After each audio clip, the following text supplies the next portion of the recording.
નમસ્કાર વિદ્યાર્થી મિત્રો, આ વિડીયોમાં આપણે ધોરણ 12 હિન્દી વિષયનું સંપૂર્ણ પેપર સોલ્યુશન જોવાના છીએ. તો ખાસ આ વિડીયોમાં અંત સુધી જોડાયેલા રહેજો, કારણ કે તમારું હવે પેપર બહુ જ નજીક છે અને આ વિડીયોમાં તમને હું મોસ્ટ ઇમ્પોર્ટન્ટ પેપર સોલ્યુશન કહી શકાય તે સંપૂર્ણ પેપર સોલ્યુશન જવાબ સાથે આપવાનો છું. તો આ વિડીયોમાં અંત સુધી જોડાયેલા રહો. વિડીયો પસંદ આવે તો વિડીયોને લાઇક અને ચેનલને સબસ્ક્રાઇબ કરવાનું ભૂલો નહીં. તો ચાલો વધુ ટાઈમ વેસ્ટ ન કરતા આજના વિડીયોની શરૂઆત કરીએ. विभाग ए निम्नलिखित प्रश्न उत्तर दिए गए विकल्पों में से सही विकल्प चुनकर उत्तर लिखिए. તેમાં તમને 8 વિકલ્પો આપવામાં આવશે અને 8 વિકલ્પોના 8 ગુણ, એટલે કે દરેક વિકલ્પનો 1 ગુણ. તો ખાસ વિદ્યાર્થી મિત્રો, તમારે હિન્દી વિષયમાં વિકલ્પ સારી રીતે તૈયાર કરીને જવાના છે. હિન્દી વિષયમાં વિકલ્પ ઓછા હોય છે અને તેમાં પણ તમે સારા ગુણ મેળવી શકો છો.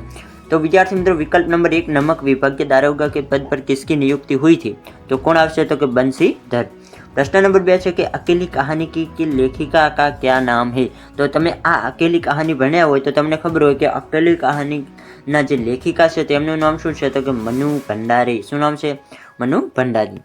આગળ વાત કરીએ પ્રશ્ન નંબર 3 કે સિક્રમ કિસસે ચલતી थी? જે વિદ્યાર્થીઓને જવાબ આવતો હોય તે મને કોમેન્ટ બોક્સમાં લખીને જરૂરથી જણાવે. સિક્રમ કિસસે ચલતી थी? तो કે ઘોડો से. आगे જોઈએ, कर्नल ने सवार को कितने कारतूस दिए थे? तो कर्नल ने कितने कारतूस दिए थे? तो कि 10 कारतूस दिए थे. प्रश्न 5 रेडियम किस प्रजा से दुखी है? तो रेडियम कोनाથી દુખી છે? તમે આ રેડિયમ વાળો પ્રકરણ ભણ્યા હોય તો તમને ખબર હોય છે કે રેડિયમ છે તે ભારતના લોકોથી દુખી છે, એટલે કે ભારતવાસી. बी विकल्प साचो आवशे. आगे बात करिए विद्यार्थी मित्रों, प्रश्न नंबर 6 है कि सुभाष बाबू का जीवन पथ कैसा रहा? तो कि सुभाष बाबूનું જે જીવન હતું તે કેવું રહ્યું? તો કે સંઘર્ષમય રહ્યું હતું. પ્રશ્ન 7 लेखक का मन महीनों से उदास है क्योंकि? तो લેખકનું જે મન હતું તે ઉદાસ હતું. શા માટે? તો કે બી વિકલ્પ સાચો આવશે. શું? તો કે कुछ तबीयत ढीली, कुछ तनाव और टूटने का डर था. तो કે લેખકનું મન ઉદાસ હતું કારણ કે कुछ तबीयत ढीली, कुछ तनाव અને टूटने का डर था. પછી છે પ્રશ્ન નંબર 8 કે મનોહરપુરી को किसने जीत लिया? तो कि મનોહરપુરી હતું તેને કોણે જીતી લીધું હતું? તો તેમાં આવશે સી વિકલ્પ મ્લેચ્છો ને. કોણે? તો કે મ્લેચ્છો ને. આગળ વાત કરીએ, તમને હવે એક શું જોવા મળશે? તો કે જોડકા જોડવાવાળું જોવા મળશે. તેમાં તમારે ખાસ વિદ્યાર્થી મિત્રો સારી રીતે જવાબ લખવાનો રહેશે. તો વિદ્યાર્થી મિત્રો, તમને આ જોડકાનો જવાબ આવડતો હોય તો ફટાફટ કોમેન્ટ બોક્સમાં લખી શકો છો. રચના કે સાથ યોગ્ય પાત્ર કા જોડા મિલાકર लिखिए. તો અહીં વિદ્યાર્થી મિત્રો 9મો પ્રશ્ન છે કે નમક કા દારોગા, જે આ પ્રકરણનું નામ છે, આ બંને પ્રકરણના નામ છે, અહીં તેના લેખકોના નામ છે. તો સાચો જવાબ શું આવશે? તો કે નમક કા દારોગા. તેમાં કોણ આવે? તો કે પ્રેમચંદ. અહીં વિદ્યાર્થી મિત્રો મિસ્ટેકથી પ્રેમાનંદ થઈ ગયું છે, પરંતુ શું આવશે? તો કે પ્રેમચંદ. રેડી વિદ્યાર્થી મિત્રો, ખાસ તમારે યાદ રાખવાનું છે પ્રેમચંદ. અને બીજું છે ઘર. તો ઘરમાં કોણ આવશે? તો કે ઘરમાં ભોલાભાઈ પટેલ આવશે. તો આ રીતે વિદ્યાર્થી મિત્રો તમે જવાબ લખી શકો છો, પરંતુ તમારે જોડકા જોડવાની હોતા નથી. તમારે શું કરવાનું? તમારે તમારા બોર્ડના પેપરમાં લખવાનું 9 કરી અને તેની સામે શું જવાબ આવે? તો કે 9ની સામે સી આવે તો સી અને પ્રેમાનંદ લખી શકો છો, પ્રેમચંદ લખી શકો છો. અને પછી છે 10મો પ્રશ્ન. તો કે 10મામાં શું જવાબ આવે? તો કે 10મામાં બી ભોલાભાઈ ભંડારી, ભોલાભાઈ પટેલ. તો કે તમે 10ની અંદર આમ જવાબનું ટીક કરી અને બી લખી અને જે પણ લેખકો આ ભોલાભાઈ પટેલ છે તો કે અહીં તમે ભોલાભાઈ પટેલ લખી શકો. તમારે એ રીતે લખવાનું રહેશે. તમારે આ રીતે કોઈ જોડકા જોડવાની જરૂર નથી. ખાસ વિદ્યાર્થી મિત્રો, જો તમે જોડકા જોડશો તો તમને માર્ક નહીં મળે. તમારે 9 છે તો કે 9ની સામે જે જવાબ આવતો હોય લખવાનો, અને 10 છે તો કે 10ની સામે જે જવાબ આવતો હોય લખવાનો. તો એ રીતે તમારે પ્રશ્નોના જવાબ લખવાના રહેશે. આગળ વાત કરીએ નિમ્નલિખિત પ્રશ્નો કે उत्तर એક વાક્ય में लिखिए. તેના પણ 4 ગુણ આપવામાં આવશે. તો વિદ્યાર્થી મિત્રો, તમારે હેતુલક્ષી પ્રશ્નો અને એક વાક્યના પ્રશ્નો ઉપર ખાસ વધુ ભાર મૂકવાનું છે, કારણ કે તમને હેતુલક્ષી પ્રશ્નો અને આ એક વાક્યના પ્રશ્નોમાંથી 8 ને 4 કેટલા થાય? તો કે 12 અને વિભાગ બી માંથી 12, એમ ટોટલ 24 ગુણ. તો લગભગ તમને 1 ગુણના પ્રશ્નોમાંથી જ મળી જશે. તો ખાસ વિદ્યાર્થી મિત્રો, તમારે 1 ગુણના વિકલ્પો અને એક વાક્યના પ્રશ્નો દરેક વાંચીને જવાના છે. અને તમારા માટે હું સ્પેશિયલ વિડીયો લઈને હમણાં ટૂંક સમયમાં આવી રહ્યો છું, જેમાં આપણે હેતુલક્ષી મોસ્ટ જેટલા પણ ઇમ્પોર્ટન્ટ પ્રશ્નો કહેવાય તે બધા ઇમ્પોર્ટન્ટ પ્રશ્નો જોઈ લેવાના છે. હવે તમારો વધુ સમય ના બગાડતા સોમા બુઆ કે पति का क्या करते थे? सोमा बुआ के पति जो थे वो क्या करते थे? तो कि सोमा बुआ के पति जो थे वो सन्यासी थे।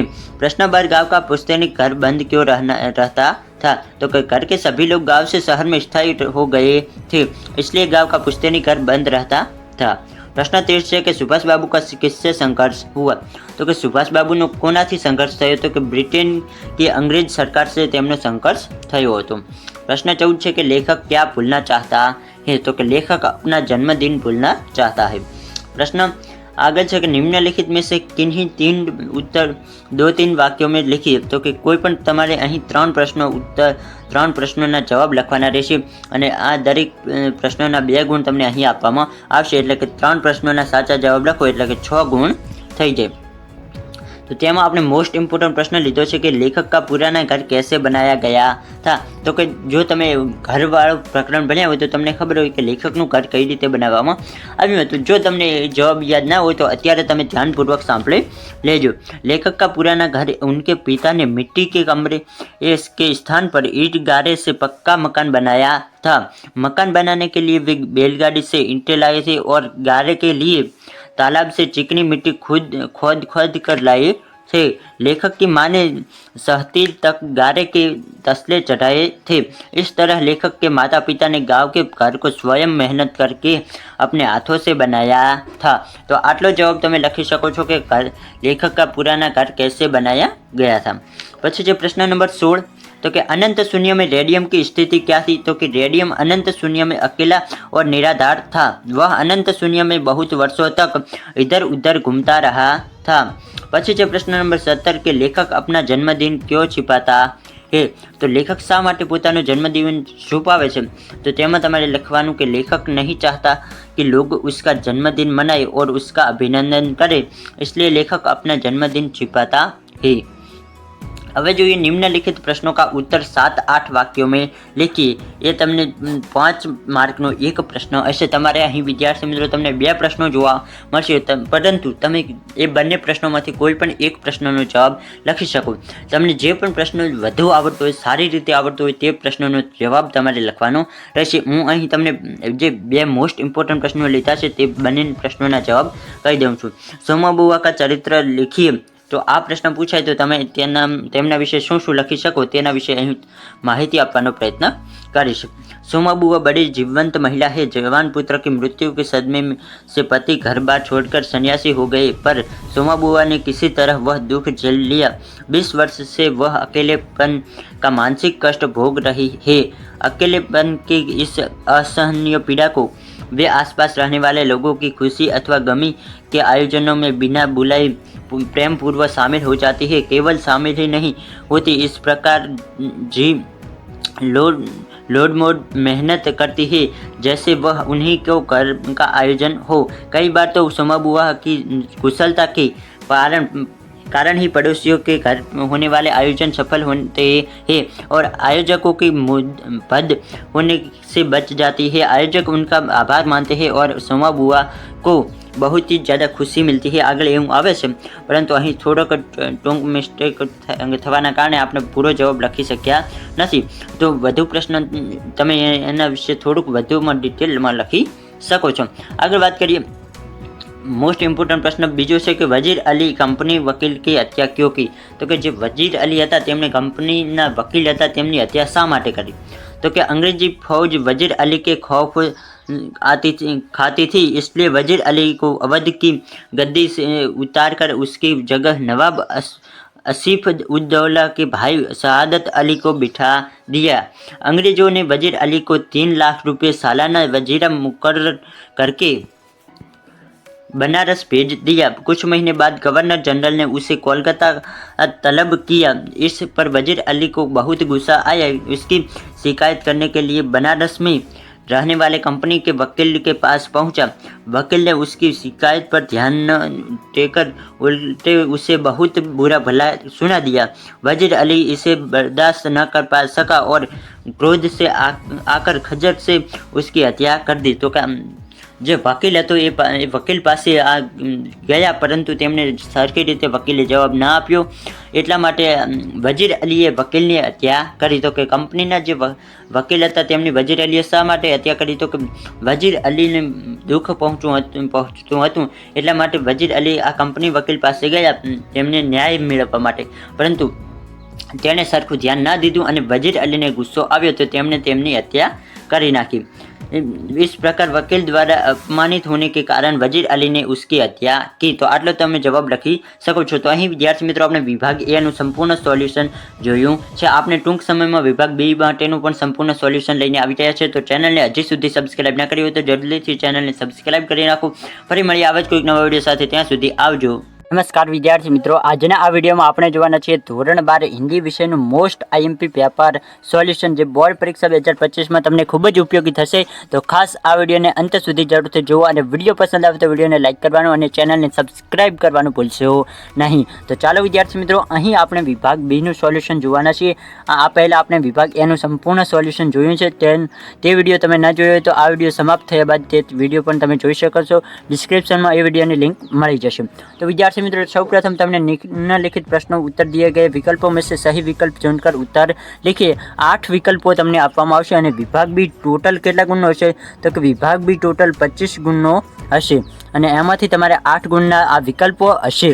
તો તેમાં સૌપ્રથમ વિકલ્પ નંબર 1 છે કે ઓલોરી કા ક્યા અર્થ હે? તો તેમાં જવાબ આવશે માફિક. બી વિકલ્પ સાચો. પછી છે વિકલ્પ નંબર 2, गोपियाँ किसकी बनी माला पहनेगी? तो कि गोपियों की शनि माला पहनશે? तो कि गुंजा की. प्रश्न 3, शिशु सिंह के साथ कौन खेल रहा था? तो कि बालक भरत शिशु सिंह के साथ खेल रहा था. પછી છે પ્રશ્ન નંબર 4, जब बादल को गिरते देखा तब किस ऋतु का प्रभाव था? तो कि बादल को गिरते देखा तब वसंत ऋतु का प्रभाव था. प्रश्न नंबर 5 છે કે जीवन में एक सितारा था, माना वह बेहद प्यारा था. तो તેમાં સી વિકલ્પ સાચો આવશે. આગળ જોઈએ, प्रश्न नंबर 6 છે કે महाप्रस्थान काव्य का प्रकार कौन सा है? तो कि महाप्रस्थान જે કાવ્ય છે તેનો પ્રકાર કેવો છે? તો કે ખંડ કાવ્યાંશ. શું પ્રકાર છે? महाप्रस्थान કાવ્યનો પ્રકાર ખંડ કાવ્યાંશ છે. પછી છે પ્રશ્ન નંબર 7 કે બેરંગ બેનામ ચિઠ્ઠી में कैसा दर्द है? तो कि बेरंग बेनाम चिट्ठी में अनहका. કેવો દર્દ છે? તો કે अनहका दर्द છે. પછી છે પ્રશ્ન નંબર 8 કે हारिल बनकर कवि कहाँ बसेरा करना चाहता है? तो कि हारिल बनकर कवि कहाँ बसेरा करना चाहते हैं? तो कि पीपल के वृक्ष पर. જ્યાં વિદ્યાર્થી મિત્રો તમારે બી વિકલ્પ સાચો આવશે. પીપલ, જે પીપળાનું વૃક્ષ હોય ત્યાં કવિ હારિલ બનીને બસેરો એટલે કે રહેવા માગે છે. હવે જોઈએ, રચના કે સાથ યોગ્ય પાત્ર જોડા મિલાકર લખીએ. એટલે કે તમને એક કોષ્ટક જેવું આપવામાં આવશે, તેમાં તમને કાવ્યનું નામ અને તેની સામે લેખકનું નામ આપવામાં આવશે. તમારે સાચી જોડણી સાચો જવાબ લખવાનો રહેશે. તો તેમ પણ 2 ગુણનું પૂછાશે, એટલે કે 9 અને 10મો પ્રશ્ન છે. તો જો બીત ગઈ સો બાત ગઈ, તો તમારે આ રીતે જવાબ લખવાનો રહેશે. અહીં વિદ્યાર્થી મિત્રો મેં તમને ઉદાહરણ સહિત સમજાવ્યું છે. 9મો પ્રશ્ન, તો કે જો બીત ગઈ સો બાત ગઈ, તમારે એવું પણ લખવાનું. 9મો અને બીત ગઈ સો બાત ગઈ. ત્યારબાદ આમ જવાબનું નિશાન કરી અને જે જવાબ આવતો હોય, જેમ કે આ જો બીત ગઈ સો બાત ગઈ, તેમાં હરિવંશ રાય બચ્ચન જવાબ આવે છે, તો એ બી વિકલ્પ કરી અને હરિવંશ રાય બચ્ચન તેની સામે લખવાનું રહેશે. પછી છે બે રંગ બે નામ ચીઠિયા, તો તેમાં શું જવાબ આવે? તો કે સી જવાબ સાચો આવે છે, એટલે કે રામદ્રસ મિશ્ર. તો તેમાં પણ પહેલું આટલું લખવાનું અને ત્યારબાદ તેમાં આમ સી જવાબ કરી અને રામદ્રસ મિશ્ર લખવાનું રહેશે. તો આ રીતે વિદ્યાર્થી મિત્રો જો તમે જોડકા લખશો તો જ તમારા જોડકા સાચા પડશે. પછી છે નિમ્નલિખિત પ્રશ્નો કે ઉત્તર 1-2 વાક્યો મેં લીખી, તે તમને 4 પ્રશ્નો પૂછવામાં આવશે અને તેના 4 ગુણ આપવામાં આવશે, એટલે કે દરેક પ્રશ્નના 1-1 ગુણ.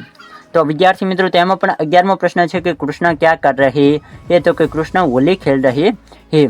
प्रश्न 12, कृष्ण अपने सिर पर कौन सा मुकुट धारण करते थे? तो कि कृष्ण अपने सिर पर मोर पंख का शेनु मुकुट धारण करे छे? तो कि मोर पंखनु मुकुट जे आवे ते धारण करते थे. પછી છે પ્રશ્ન 13, कवि ने झुनझुने किसे कहा है?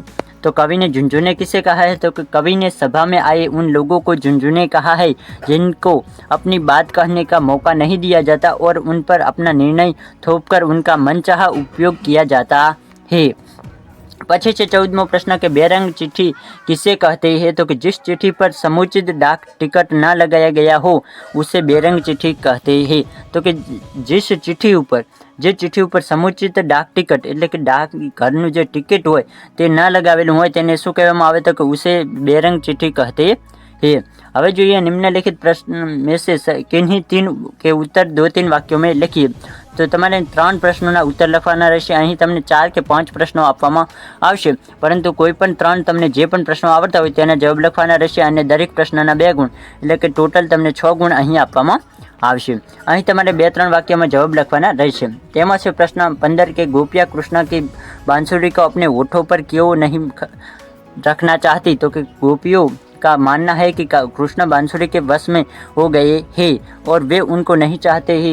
इस तरह वे कृष्ण की बांसुरी को अपनी सौतन के रूप में देखती है, इसलिए सौतियों दाह के कारण गोपियाँ बांसुरी को अपने होठों पर नहीं रखना चाहती है।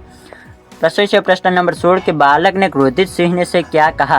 तो कि जब सिंहनी क्रोध में आकर गरजने लगी तो बालक भरत ने छेड़ी तानकर उससे कहा कि यदि मेरे खेल में तुम अड़चन डालोगी तुम कभी मार खा जाओगी और मैं तुम्हारे बच्चे को तुम्हें नहीं दूंगा, तो यहाँ से चली जा, भाग जा यहाँ से। એવું શું કહે છે? તો બાલક ભરત સિંહની આવે છે તેને આટલું કહે છે।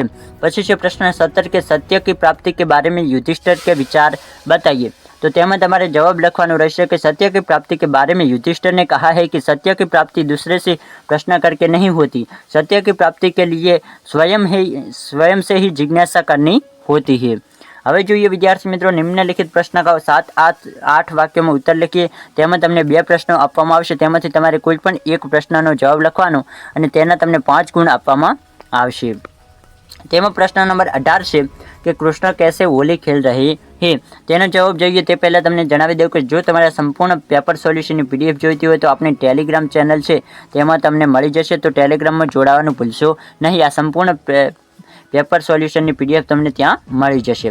तो जवाब वांचिए कि ब्रज में श्री कृष्ण होली खेल रहे हैं। इस अवसर पर बांसुरी, चंग और डफ के अनोखे स्वर सुनाई दे रहे हैं। श्री कृष्ण के साथ ब्रज की युवा नारियां तथा प्राण प्यारी राजी है। श्री कृष्ण इस अवसर पर अपने हाथों से चंदन और केसर का छिड़काव कर रहे हैं। वे अपनी मुट्ठियों में लाल लाल गुलाब भरकर सबके ऊपर डाल रहे हैं। छेल छबीले सुंदर कन्हैया तालियां बजा बजा कर धमार राग के गीत गा रही है। आ पण विद्यार्थी मित्रों एक प्रश्न पूछायो हशे कि कृष्ण कया रागमां गीत गाई रह्या छे? तो कि धमार रागमां गीत गाई रह्या हता। ये तमारे प्रश्न एक वाक्य में पूछायो हशे। कृष्ण किस राग में गीत गा रहे थे? तो कि धमार राग में। इस तरह ब्रज नारियों के साथ भाग खेलने से समूचे ब्रज के गुलाब की भारी गर्द उड़ रही है। मीरा कहती है कि प्रभु आप मन को मोह लेने वाले हैं। तो तमे आ प्रश्न पूछाय तो तमे आटलो जवाब लखी शको छो। आगळ वधीए। एना ज अथवामां एक बीजो प्रश्न तमने पूछवामां आवे कि बेरंग चिट्ठी में लिखे दर्द दुख का वर्णन कीजिए। तो कि बेरंग जे चिट्ठी हती तेमां शुं दर्द अने शुं दुख छे तेना विषे तमारे वर्णन करवानुं आवे तो तमे एना विषे आटलुं लखी शको कि कवि ने बेरंग चिट्ठी में दर्द दुख का वर्णन किया है। बेरंग चिट्ठी का दुख है कि उसे प्राप्त करने वाला कोई व्यक्ति नहीं है। इस चिट्ठी में किसी व्यक्ति का अनहका दर्द किसी आदमी के नाम लिफाफे में बंद है। वह दर्द उस पते तरह कांप रहा है जो टहनी से टूटकर गिरता है और उसे यह पता नहीं होता कि उसका सहस्र क्या होगा। लेखक द्वारा छोड़ी गई बेरंग चिट्ठियों भी अपनी पंक्तियों में एक दर्द बसे कसे हुए घूम रही है। इन बेरंग चिट्ठियों को असर किसी लावारिस जगह पर पड़े पड़े फड़फड़ाना पर रह गया है। तो तमें जो आ प्रश्न पूछा कि बेरंग चिट्ठी में लिखे गए दुख दर्द का वर्णन कीजिए तो तमें एनो जवाब आटलो लखी શકો છો। તો વિદ્યાર્થી મિત્રો તમારે આ દરેક પ્રશ્નોના જવાબ એકવાર જરૂરથી વાંચી લેવા। તમને આની PDF આપણી ટેલિગ્રામ ચેનલ ઉપર મળી જશે અને જો તમે વિભાગ એનું સંપૂર્ણ સોલ્યુશન વાળો વિડીયો ન જોયો હોય તો એ વિડીયો પણ તમે જોઈ શકો છો। આ સાથે જ તમારે જે હેતુલક્ષી પ્રશ્નો હોય તેનો સંપૂર્ણ જેટલા પણ મોસ્ટ IMP હેતુલક્ષી પ્રશ્નો કહેવાય તેનો વિડીયો જોવો હોય તો એ પણ મેં બનાવી દીધો છે। તો એની લિંક પણ તમને ડિસ્ક્રિપ્શનમાં મળી જશે, તો એ વિડીયો પણ જોઈ શકો છો। બાકી આપણે મળીએ ફરી કોઈ નવા વિડીયો સાથે, ત્યાં સુધી આવજો।